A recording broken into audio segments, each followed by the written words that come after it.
Entering the Mayo Experience. That Mayo Experience. That Mayo Experience. That Mayo Experience. Welcome to the Pat Mayo Experience presented by Underdog, the Week 10 rankings update for the weekend, plus the full injury report and the Underdog plays and DraftKings ownership to keep you going. If you're looking for the full rankings and injury update list in cheat sheet form, hit the show notes. It's all down there right now. Plus, I'll have additional coverage on the Saturday evening newsletter, completely free to join. Sub to that in the show notes right now on the Mayo Media Substack in case anything else happens throughout the course of the day, and I'll update that through the Munich game and the early games on Sunday as well for Week 10 in case you need to make a few decisions. Let's get to that Munich game. We're in Germany. Early, Giants in Carolina. Not the most exciting game, but something to watch in the morning when you wake up. If you don't want to watch Meet the Press, hell, watch some football instead. It is the perfect going to the gym and having on in the background type of game to have going. So we got a little bit of news from that game that we're still unsure of. Darius Slayton is not going to play for the Giants with a concussion. I would expect Jalen Hyatt to rotate into that role just a little bit. You might get Hodgins in there, maybe some extra reps for Theo Johnson, who was taken off of the injury report. But it's going to be a lot of Malik Neighbors. It's going to be a lot of Wendell Robinson. And then we'll pray to see what happens because with the Underdog pick, we're going to have Jalen Hyatt in that for the early games and hope he can beat his season total of 6 receiving yards so far through 9 games. Either way, on the other side of the ball, Jonathan Brooks is activated off the PUP list, and he is an active player, but he still may not play in this game. This we do not know as of yet. So if you're trying to play Chuba Hubbard, it's difficult to figure out. So I have him ranked at number 25 in the running back rankings right now. I think that regardless of whether or not Brooks plays or is active in this game, it's going to be mainly Chuba Hubbard out of the backfield with Bryce Young at quarterback for the Panthers. Now, if Brooks plays, he's probably going to play specialty packages. They're probably going to give him a few catches or rushes out of the backfield. Hell, he could steal a touchdown for all I know. I have ranked him outside the top 40 at running back as if he is going to play. Chuba Hubbard at number 25 in the running back rankings. Now, if Jonathan Brooks is out for this game, he is not declared active, which is going to happen super early on a Sunday from Dave Canales, if that's what we're going with right now. You have to, if you're on the West Coast, you have to wake up like 5 a.m. in order to figure this out, unless we get some good overnight news. Hopefully Rappaport or Schefter can help us out in that regard. I would move up Chuba Hubbard into the firm low-end running back 2 rankings inside the top 20, around number 19, maybe even number 20, but that would be ahead of Ramondre Stevenson and Rico Dowdle and that type of low-end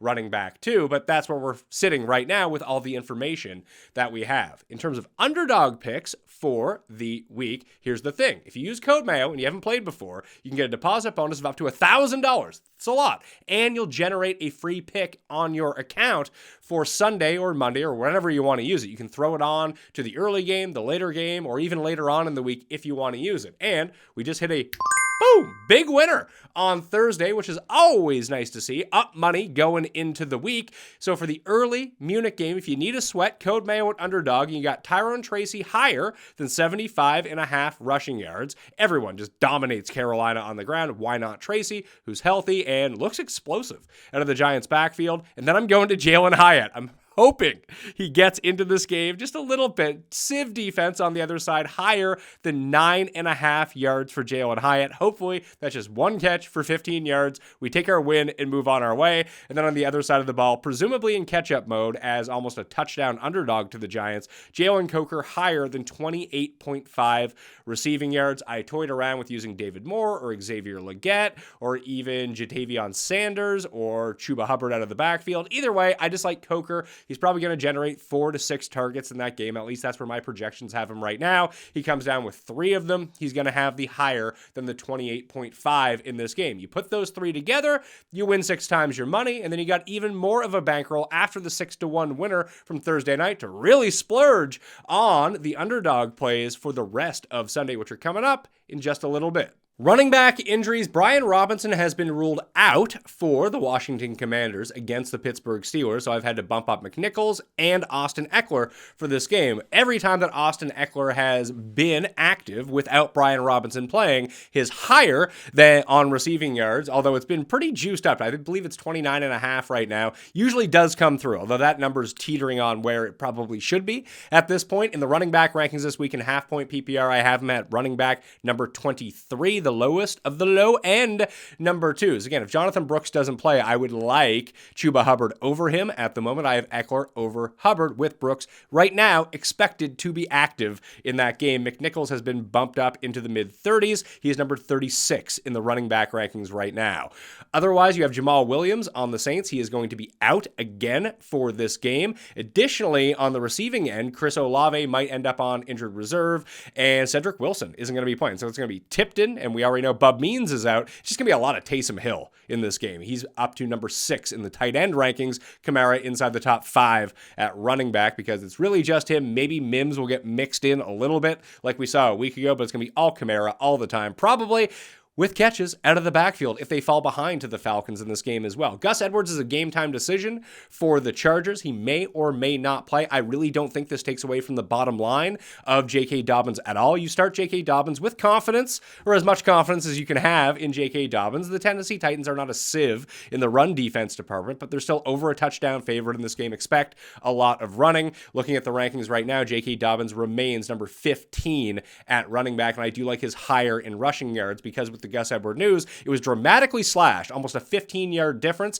I just really think that Gus Edwards probably takes away from Kamani Vidal in this spot. Maybe it's a few less touches for J.K. Dobbins, but I don't think it's going to be significantly so. So you can still start him with an degree of confidence. He's not a smash play by any means, but I still do like J.K. Dobbins in this spot. Zeke is probably going to be back in, although we saw last week against the Falcons, even with Cooper Rush starting at quarterback for the Dallas Cowboys, that Rico Dowdle is where you want to be. His receiving overs continue to be a print fest every time that he is active. So when we get to the underdog plays a little bit later on, that's where I like it. He's number 22 in the running back rankings.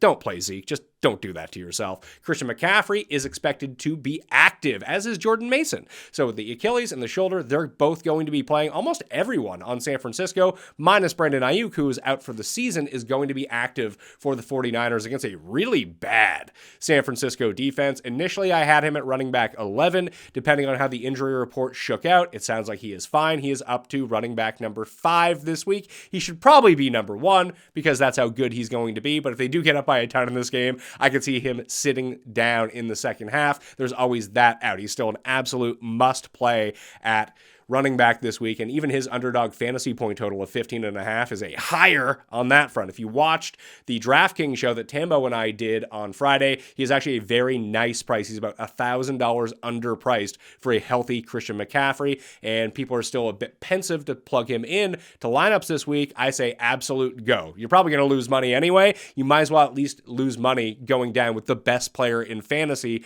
when he's healthy, and he might be this week, especially at a discount price. Other than that, Tajee Spears is in for the Tennessee Titans in a catch-up spot against the Los Angeles Chargers. So right now, Tony Pollard has been bumped down to number 20 in the running back rankings. Hell, you could probably bump him down lower than that if you're not feeling it all that much, because Spears has primarily been the pass-catching back out of that backfield. But now that Will Levis is expected to start, who knows what this offense looks like? It's been bad with Will Levis. It hasn't been good with Rudolph, but it's been bad with Levis. So just a lot of unders on a lot of these guys right now. Spears comes in at number 41 in the running back rankings.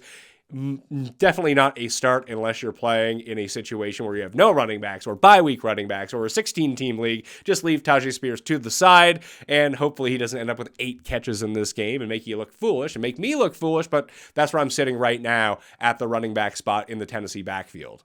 Wide receiver injuries. Chris Olave is not only out, he's expected to go to injured reserve, saying he might not be back the rest of the season. Additionally, Cedric Wilson is going to be out in the receiving core, as mentioned before, for the New Orleans Saints. So it's going to be a lot of Kamara receptions out of the backfield as 4-point underdogs to the Falcons at home. It's going to be a lot of Taysom Hill. He might be the primary receiver on this team this week, probably lining up out wide or even in the slot, not necessarily as a tight end. He'll be used as an H-back. He'll get a few carries, maybe even steal a touchdown from Alvin Kamara here. Other than that, it's Mason Tipton, who you probably don't want to play, who had a lead role last week and couldn't do anything with it. And that was against Carolina. This is a better pass defense against the Falcons. You might want to sprinkle in a little bit of Juwan Johnson or Foster Moreau, but neither of those guys crack the top 15 in terms of tight end rankings. There are better options out there. For the Bills, Keon Coleman is out. He might miss multiple weeks here. And then you have Amari Cooper with a wrist injury, who's a game-time decision. Curtis Samuel is going to be in.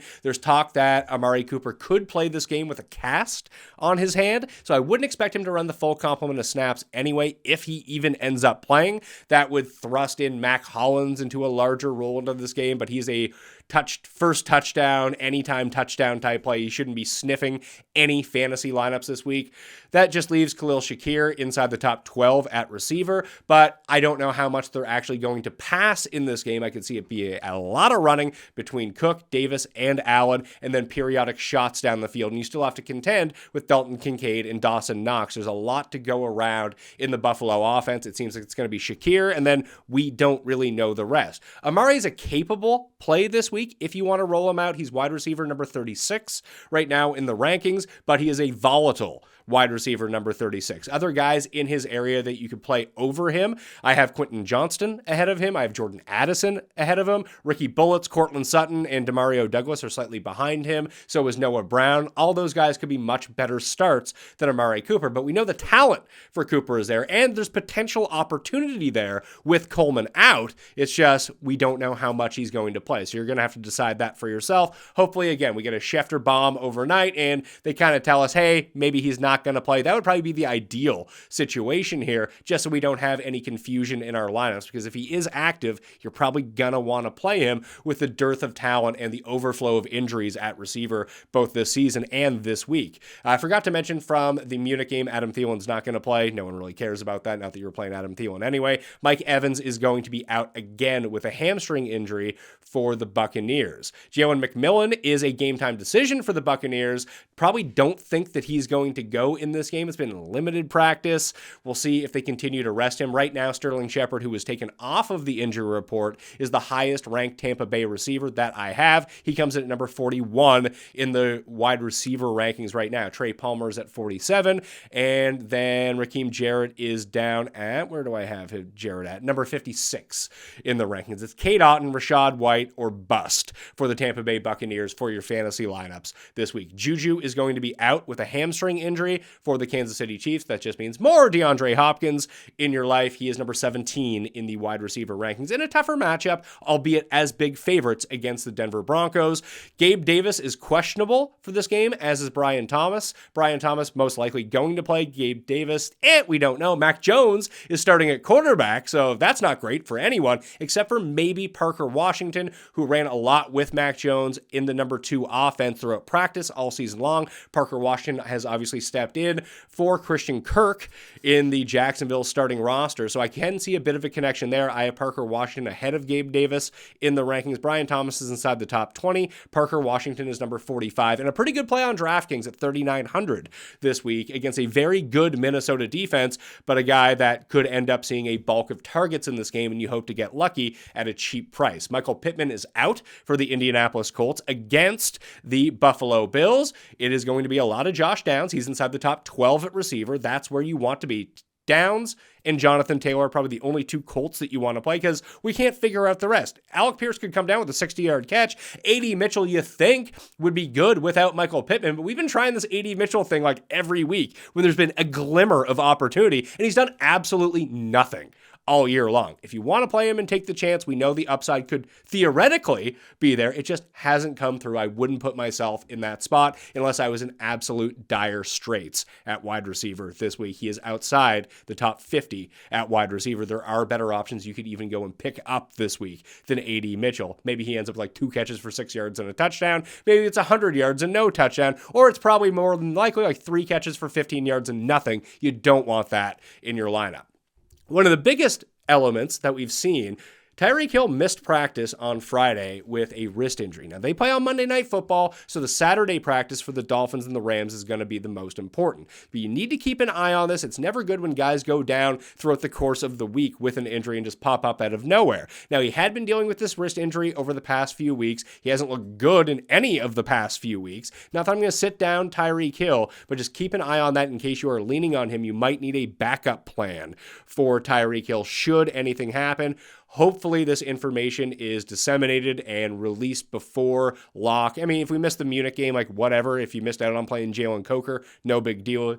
But before the 1 o'clock slate starts on Sunday, hopefully we do have more Tyreek Hill information, whether he is just, hey, this was an off day. If he practices on Saturday, then it's no big deal. You get him in your lineup. For the Eagles, both A.J. Brown and Devonta Smith have been taken off the injury report. They are going to play. Ditto for Jalen Hurts. Ditto for Dallas Goedert. The entire Eagles offense is actually, quote-unquote, healthy for this game, but they're all playing in this game against the Cowboys as giant favorite. Nico Collins has been activated from injured reserve, and he is leaning in to play. If Nico Collins is playing, you play Nico Collins. That is as easy as I can make it, but it is the Sunday night game against Detroit, so you are going to have to wait for a little bit of information. This is something we should learn overnight, so I will update the rankings should he be declared out. Right now in the rankings he is in, and he's at wide receiver number 6. You don't sit down the guy that was leading the league in receiving before he had the injury. Could he be a bit slower?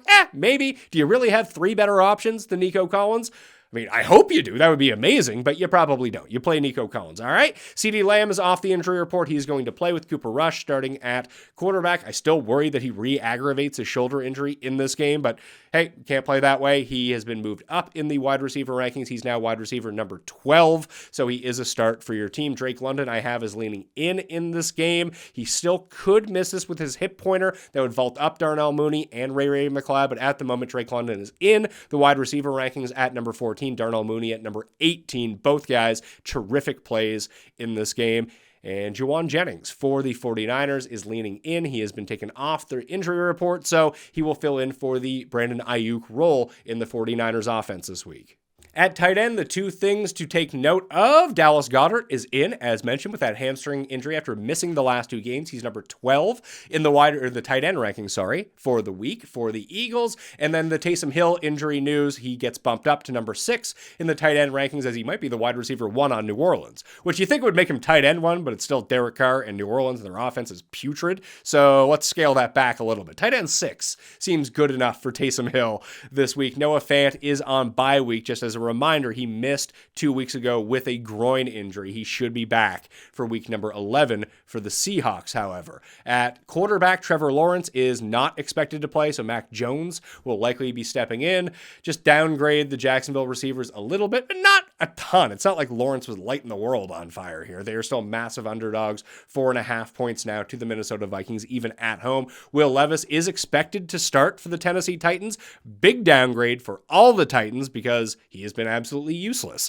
And then you have Dak Prescott, who is expected to not only go on to injured reserve, but miss multiple weeks after being eligible to return, probably at least 6 weeks. I doubt that we see Dak the rest of the season. Cooper Rush is the starting quarterback for the Dallas Cowboys, at least for this week. We'll see how that goes in the future. And one of the strongest plays that I have for Underdog this week is the Cooper Rush lower passing yards of 208.5 against this good Eagles pass defense. If you see yourself in a lot of the guests on the Pat Mayo Experience, it probably means you're not getting enough nutrients in your diet. There's a solution to this problem, and that solution is AG1. I hammer down a bottle of AG1 every morning when I wake up, and I do not lack energy. You can hear that in my voice. I'm always having energy. So if you need to get some in your life, or there's someone in your life that you need to get some for, right now, AG1 is running a special Black Friday offer for all of November. AG1 is a daily health drink packed with nutrients to help you alleviate bloating, support sustained energy, and the whole body health. Here's the key to AG1, because some people don't necessarily love the taste of ground up greens. The move is to cut it with orange juice. That's what I do. There's many different ways that you can make your own special recipe for it. You can put it in a smoothie. You can make it with cold water, but I just put a little bit of orange juice, then put in water for the other half. Boom, I put in my scoop of AG1, shake it up, energy all day long. And you can have that too with AG1. So this holiday season, try AG1 for yourself or even gift it to someone special. It's the perfect time to focus on supporting your body with an easy and surprisingly delicious daily health drink. And that's why I'm so excited to be partnering with them.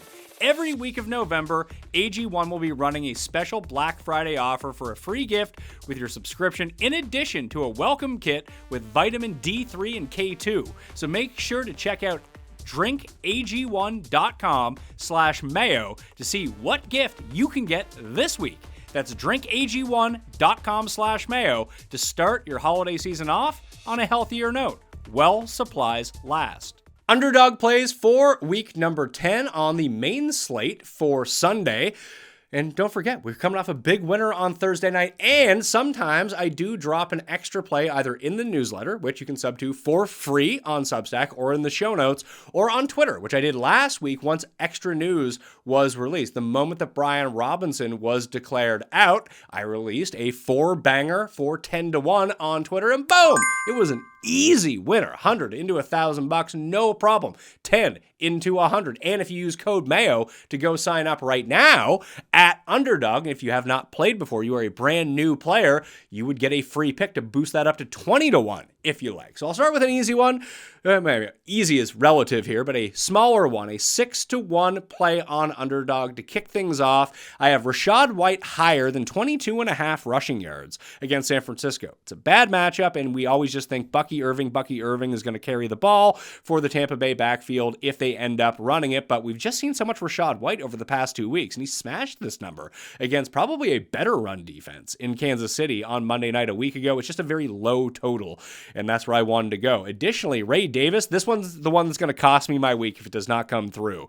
Ray Davis higher than 2.5 receiving yards. He's beat this 4 of the past 5 weeks. He's probably only going to get a target, maybe 2 out of the backfield, but with Cooper banged up, no Keon Coleman, maybe they do run a few more double backfield, or even in passing downs, get to Ray Davis. This is basically one catch. You hope he doesn't fall down when he catches it immediately and gets that higher than 2.5 yards. And then Cooper Rush, I talked about this already, 208.5 passing yards against the Eagles. Take the under on that. You put those 3 together, and boom, you get 6 times your money on a winner. Now, if we want to get a little bit crazier on the Underdog side of things, I do have a 5-banger for you that pays 20-1, and you can always take one off of this and put on the free pick with code Mayo if you are the new player. But kicking this one off, we have Ray Davis again at 2.5 receiving yards out of the Bills' backfield. Taysom Hill, 15.5 receiving yards. Already talked about him and why that's a very low number. Probably the strongest play of anything on this slate for me. I might even cobble a few more together with different combinations. You can always do that. Additionally, Alvin Kamara out of the backfield, if they do get down in this game, 6.5 targets receiving, higher for Alvin Kamara with their lack of receiving options right now in New Orleans. J.K. Dobbins, I mentioned before, even with the return of Gus Edwards, his rushing total dropped from 78.5 to 59.5. That's too low. Higher than 59.5 rushing yards for J.K. Dobbins. And then I already mentioned Rico Dowdle earlier, and if you do pair him up with the Cooper Rush lower and the higher for Rico Dowdle, you actually get a multiplier on that. So that might be a nice way to pad a little bit more boost into this. But for right now, I'm keeping Cooper Rush on the other one, Rico Dowdle on this one. I'll have other ones available, maybe even in the newsletter on Saturday evening. But Dowdle higher than 2.5 receptions, and that's actually juiced up right now to 1.15 multiplier. So you put those 5 together, they all come through, and boom, you win 23 times your money. 10 into 230, 100 into $2,340. Use code Mayo and you can remove one of those, put on the free pick, and you still get 23 times your money. So those are the Underdog plays for week number 10. Code Mayo to get yourself signed up with that free pick and a deposit bonus of up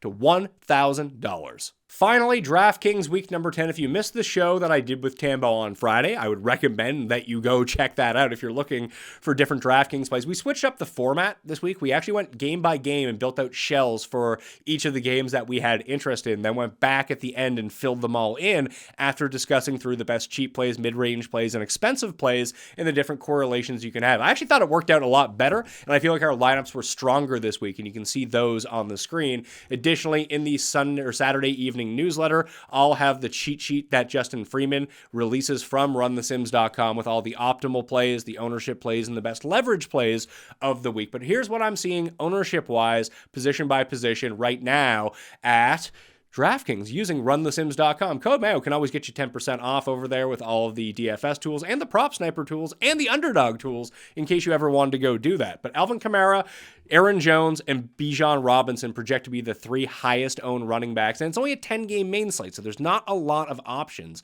that you can go to. Now, that's 8,100, 6,700, and 7,700. James Conner is now lurking up there as well with DeAndre Swift. So it looks like Jones, Conner, and Swift are going to be those mid-range plays. Kamara at the expensive end, and then just a little bit lower, it's going to be Bijan. Now, if you sort by salary and take a look at some of these other guys, you can pick your poison here if you want to, because there are some very good players at 1/3 the ownership around a very similar price tag than Alvin Kamara. Now, how often do you think that Christian McCaffrey, in this situation that he's in, outscores Alvin Kamara? It's probably over 50% of the time, yet he is projected around 12% ownership with Kamara at 30%, and he is $100 cheaper. So to look at that, and Saquon just above him at $200 more than Alvin Kamara is coming in at 11% ownership right now. I like Kamara this week. I think everyone does. Hence why he's probably going to be the highest owned running back at that expensive price tag. But you can just get instant leverage right away by going off of him either down to McCaffrey or up to Barkley, who are at least probably equivalent plays,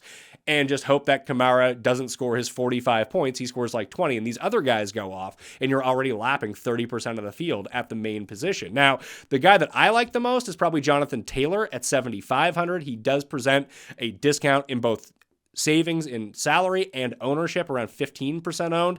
And then to go down a little bit, like James Cook is only 5% against the Indianapolis Colts. It's not a great spot, but if we're looking for different places where we can take a ownership downside here, we do have James Cook. He is probably too expensive. The guys that I would be looking for, though, I like Connor a lot. I used him in a ton of lineups, but you have to know that he's going to be chalked. Just because he's chalked doesn't mean you shouldn't play him. And then you have Aaron Jones, but Kareem Hunt right around 10% at an equivalent price, a very good spot against Denver. And then to go down a little bit more, Rico Dowdle only at 6,100, 5% owned. Najee Harris in a good spot against Washington at 6% ownership, and they're in the lower $6,000 range. Once you get a little bit below that, the only other guy who's probably really worth playing, you could play Rachaad White against San Francisco at 2%, but he still is, although I like his rushing total over of 21.5. That's not, you probably need him to get 100 yards rushing and score multiple touchdowns. That's not great, but you could go down to Austin Eckler if you wanted to. Eckler, it's going to be difficult to judge his ownership at the moment because we haven't seen any updates since the Brian Robinson news was released, but I would guess that he probably only comes in around 10% ownership, maybe a little bit higher, but people really aren't stacking up that game. They're avoiding that game. I just mentioned Najee at only 5% ownership against a weak run defense in Washington. Pittsburgh is a good defense, but if Eckler can get those goal line carries and the work out of the backfield, he's only $5,800, and he's basically the best of the cheap running backs this week on the slate. It's a difficult running back slate because there's no cheap, very cheap options that you can go to. That Austin Eckler might end up being the best of those plays at $5,800 if you need the salary savings, because he's not projecting off the charts in terms of ownership. Even if he got up to 14, 15, 16%, he's probably still a pretty good play in that spot. Although Dowdle at 61 and almost no ownership, if he can get that receiving total that I think that he can, and just the amount of tackles that he's breaking so far this season, and they actually go back to using him and not using Zeke, which they should because he's better, then he's probably the superior play, albeit at $300 more of your salary this week. At wide receiver, this usually goes hand in hand with stacks that I'm always looking at, but Downs, Ladd McConkey, DeAndre Hopkins are the three highest projected owned receivers. Then it's Garrett Wilson and Devontae Adams. Then A.D. Mitchell, who I mentioned before, at 16% ownership at $3,400. I can see doing that because Noah Brown at 43 is also projecting at around 16%. If you can avoid those guys in not stacks, that's probably the right move. Sterling Shepard at 4,100 is likely a better play now that he's healthy. Healthy, that he's not on the injury report in a catch-up mode against San Francisco, because him and Ricky Bullets are both down there, and they present better savings in a higher total matchup. The other guys, like I wouldn't play Brown probably without Jaden Daniels and try to maximize what he's doing offensively. But what we're seeing here is how the typical builds are going to work. I talked about those running backs. They're all expensive running backs, be it Kamara or Bijan or Aaron Jones. Like the cheapest of those three guys is $6,700. We take a look at the receivers right now, Downs, McConkey, and DeAndre, 62, 59, and 53. So the high-end receiving market is actually where the savings in terms of ownership come in this week, because very few players are going to them. Like I'm going to end up building out an Jalen Hurts and A.J. Brown stack with maybe either Smith or Goddard. Dowdle probably is the run back. Maybe Jake Ferguson is the run back, just because no one's using Eagles this week. If they're using an Eagle, it's probably going to be Saquon Barkley. And yeah, you might run into the situation where Hurts is still a bit banged up, Barkley steals all the touchdowns, and Smith and Brown are more banged up than maybe they seem at this moment according to the injury report. But if they're not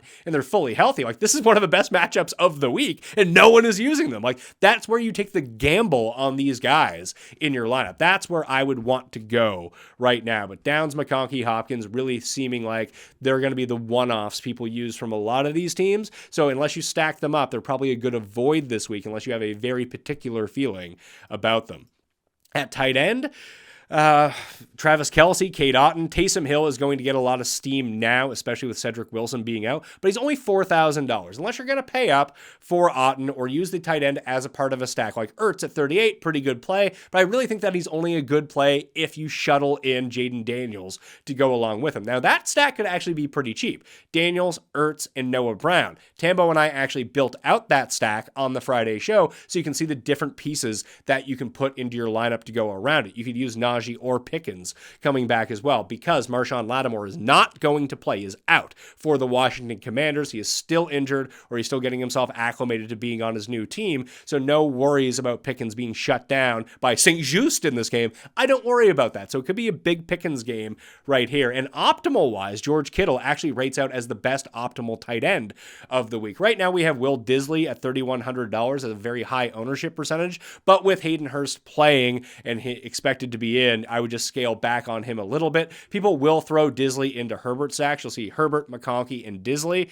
I wouldn't throw Disley into that just because I don't think he's going to run enough routes for it to matter. And frankly, that's making J.K. Dobbins a better play as a leverage spot in that backfield, because now people are sour on him. His yardage total is dropping, and people are stacking up the passing game right now for the Chargers against the Tennessee Titans. For me, it would be like just cheaping out. If it's not going to be a part of a stack for tight ends, I like Taysom Hill even as a little bit of a chalkier value at $4,000. If not him, it would be Hunter Henry at $3,900 for the New England Patriots, even in a bad weather-ish game against Chicago outdoors. I just still like his rapport right now with Drake May, and that's been coming through every week. Very low totals on him, so hires on Underdog and $3,900 on DraftKings. Quarterbacks to stack up, that's going to be on you. It seems like Purdy is the one that most are going to go to because you can stack up San Francisco pretty easily. That's why I like the pivot of McCaffrey off of him this week. Other than that, Herbert, Aaron Rodgers, Mac Jones at $4,400,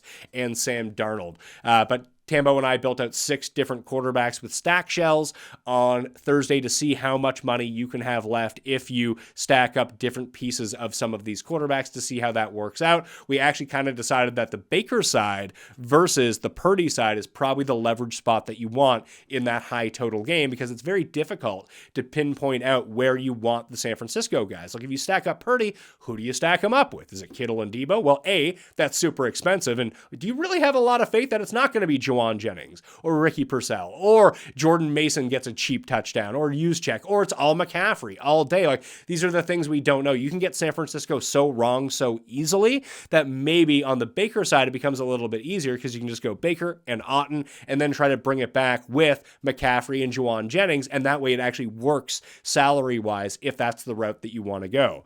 Defense, what we're seeing right now is the Chicago Bears. 27% ownership right now. That's an auto fade for me.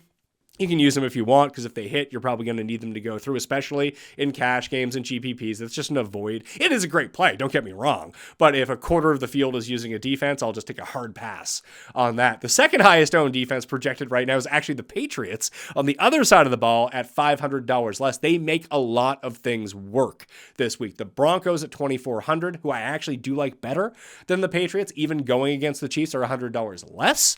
At $2,400, people are using Jacksonville. Cheaping out on defense is the move this week. So if you can find the money for it, the Chargers, the Vikings, and the Chiefs, 4%, 2%, 4%, 38, 37, 36.